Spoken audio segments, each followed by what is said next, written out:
सुप्रभात प्यारे बच्चों। इस वीडियो में हम आपकी जो अर्धवार्षिक परीक्षा है कक्षा 4 हिंदी, कक्षा 4 हिंदी, उसके जो प्रश्न थे उनके उत्तर के बारे में चर्चा करेंगे। तो चलिए शुरू करते हैं। सबसे पहले है बच्चों, गद्यांश पढ़कर नीचे दिए गए प्रश्नों के उत्तर लिखिए।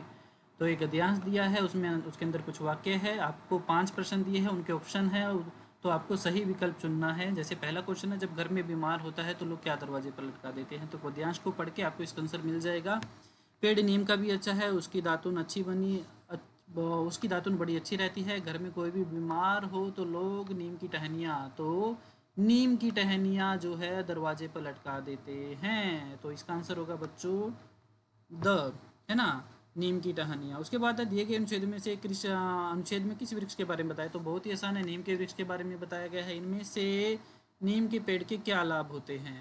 ओके, तो नीम के पेड़ के हमें लाभ बताना है बच्चों। नहीं होता सर, क्या लाभ नहीं होता। तो इसकी दातुन बन सकती है, बिल्कुल बन सकती है। टहनियाँ बेच सकते हैं, बिल्कुल बेच सकते हैं। इसकी ठंडी छाँ मिलती है, बिल्कुल मिलती है। पर पत्तों से मिठाई बनाते हैं क्या, बिल्कुल नहीं बनाते हैं। तो पत्तों से मिठाई नहीं बनेगी। ओके, उसके बाद आगे देखते हैं, रबड़ से क्या क्या लाभ होता है। तो रबड़ को बेच सकते हैं, बिल्कुल बेच सकते हैं। खाने के काम आता है, नहीं खाने के काम नहीं आता है। टायर बनते हैं, बिल्कुल बनते हैं रबड़ से टायर। गुब्बारे बनते हैं, गुब्बारे भी रबड़ से बनते हैं। तो अगर आपने 1, 3, 4 में से कोई भी आंसर सेलेक्ट किया तो आपको 1 अंक मिलेगा उसका। रबड़ बनाने वाले दूधिया रस से क्या निकलता है, कहाँ से निकलता है। रबड़ बनाने वाला दूधिया रस है जो पेड़ की छाल से निकलता है, टहनियों से नहीं निकलता, याद रखिएगा। व्याकरण में 10 अंकों की है, 10 क्वेश्चन है। सही ऑप्शन आपको विकल्प आपको चुनना है। शब्द के सही अर्थ पर निशाना लगाओ। तो जल, जल का सही अर्थ होता है बच्चों पानी होता है। जल, पानी, नीर, ये सभी समान अर्थी होते हैं, पर्यायवाची होती हैं। झरझर का तुक वाला होगा, सरसर होगा बच्चों। भला का जो विलोम होगा वो होगा बुरा। कुछ बच्चों ने खराब लिखा है, खराब नहीं होगा। खराब जो है विलोम होता है बच्चों अच्छा का, अच्छा खराब, सही गलत, भला बुरा। बादल का समानार्थी होता है बच्चों मेघ। ओके, मुहावरे के सही अर्थ पर निशान लगाओ। छक्के छूटना, तो छक्के छूटना होता है बच्चों परास्त होना, यानी हार जाना, है ना। तो छक्के छुड़ाना होता है पराजित करना। तो कुछ बच्चों ने पराजित करना लिखा है, जो कि गलत है। मेज शब्द का तुक वाला शब्द होगा बच्चों, तो बहुत आसान है, मेज का तुक तेज। रोटी मेज डैश रखी है, तो रोटी मेज पर रखी है। कुछ बच्चों ने नीचे लिखा है, नीचे नहीं है। अगर होता रोटी मेज के लिख के होता और फिर ब्लैंक खाली स्थान होता, तब आप नीचे जो है लिख सकते थे, रोटी मेज के नीचे लिखिए। पर रोटी मेज पर ही होती है, नीचे कोई भी नहीं रखता, है ना। काम वाला शब्द छाटिए, तो 4 ऑप्शन है, लेखक, लिख, प्याज, तुम। तो इसमें जो है लिख जो शब्द है वो आपका काम वाला शब्द हो जाएगा। वाक्य से विशेषण शब्द पहचान कर जमाल साहब ने भड़कीली अचकन पहनी हुई थी। तो जमाल साहब आपका नाम वाला शब्द है, संज्ञा शब्द है। भड़कीली, भड़कीली जो है ये आपका है विशेषण शब्द, है ना। अचकन क्या है, नाम वाला शब्द है। पहनी ये आपकी क्रिया हो गई।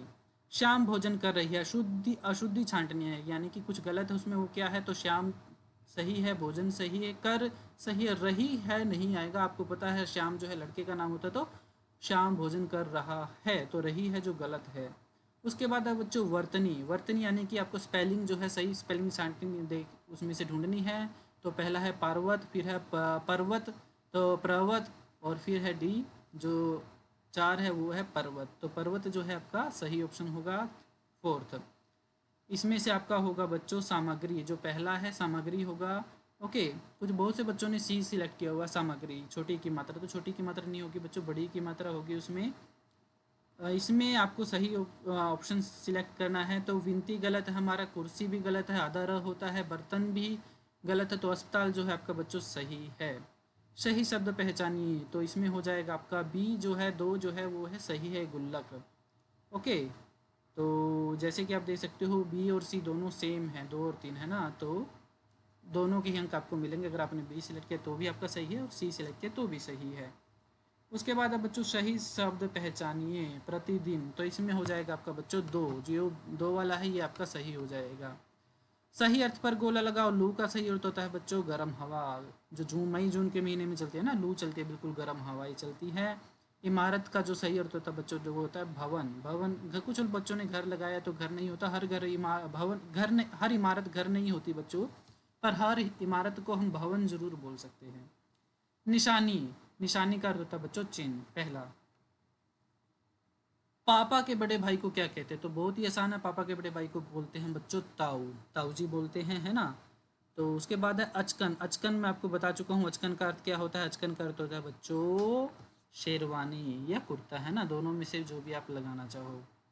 ओके, उसके बाद है नीचे दिए गए प्रश्नों के उत्तर पेज पर लिखे, उसकी फ़ोटो यहाँ पे पीडीएफ फ़ोटो या पीडीएफ में अपलोड करें। तो कुछ क्वेश्चन हैं। ओके, तो इसके आंसर देख लेते हैं। ये किसी बच्चे ने भेजे हुए हैं, देखो। तो पहला क्वेश्चन था, जो नाव बनाओ कविता, उसके कवि का क्या नाम था? उसके कवि का नाम है हरि कृष्ण दास गुप्त। सभा में सज्जन और विद्वान लोग क्यों नहीं आते थे? राज दरबार में सज्जन और विद्वान लोग इसलिए नहीं आते थे क्योंकि वहाँ पे उनका सत्कार नहीं होता था। 4 बेल वाली सब्जियों के नाम लिखने हैं, तो करेला, लौकी, तरबूज और कद्दू जो है आपकी हो गई बेल वाली सब्जियां। उसके बाद है मनपसंद खेल के बारे में 5 वाक्य लिखने थे। मेरा तो इस बच्चे ने लिखा है, जैसे मेरा मनपसंद खेल लूडो है, लूडो में 4 खिलाड़ी खेलते हैं। यह है रंग, इसमें जो रंग होते हैं वो होते हैं लाल, पीला, हरा और नीला। उसे डाई से खेला जाता है ना, डाई से आप खेलते हैं, जिसके पासा भी आपको हिंदी में उसे पासा बोलते हैं, है ना। 6 पृष्ठ होते हैं, 1 से 6 तक की गिनती लिखी होती है, उसमें 4 रंग की गिट्टियाँ भी होती है, इंडोर गेम होता है ना। उसके बाद ये आपका सुलेखन है, जो पैराग्राफ दिया था, गद्यांश दिया था, उसको आपको देख के बिल्कुल अच्छी राइटिंग में लिखना था। तो ये आपका हिंदी का अर्धवार्षिक परीक्षा थी 40 अंक की।